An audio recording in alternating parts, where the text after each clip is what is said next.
আসসালামু আলাইকুম। আজকে আপনাদের সাথে শেয়ার করব পাট শাক রান্না।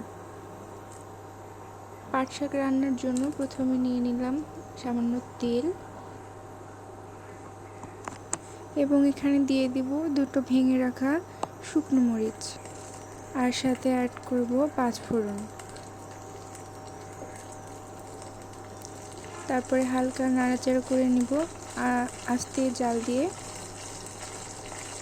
আপনারা চাইলে আস্ত গোটা জিরাও ব্যবহার করতে পারেন। জিরা দেওয়াটাই ভালো মনে হয় আমার কাছে, কিন্তু জিরা ছিল না, যার জন্য 5 ফোড়ন দিয়েছি। কিছুক্ষণ নাড়াচাড়া করে নেওয়ার পরে এখানে দিয়ে দেব রসুন কুচি, তারপরে দিয়ে দেব পেঁয়াজ কুচি। আমি এখানে 2টা পেঁয়াজ নিয়েছি। এবার হালকা বাদামি কালার হওয়া পর্যন্ত ভেজে নেব পেঁয়াজটা। এর মাঝে দিয়ে দিচ্ছি কয়েকটা কাঁচা মরিচ।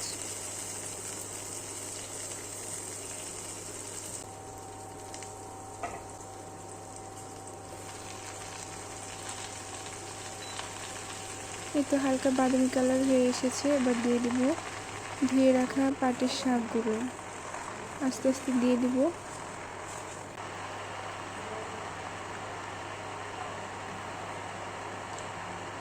শাকের উপরে দিয়ে দেব স্বাদ মতো লবণ। আপনারা যে যেমন লবণ খেতে পছন্দ করেন। তারপরে শাকটা একটু উল্টে নেব। শাকটা উল্টে পাল্টে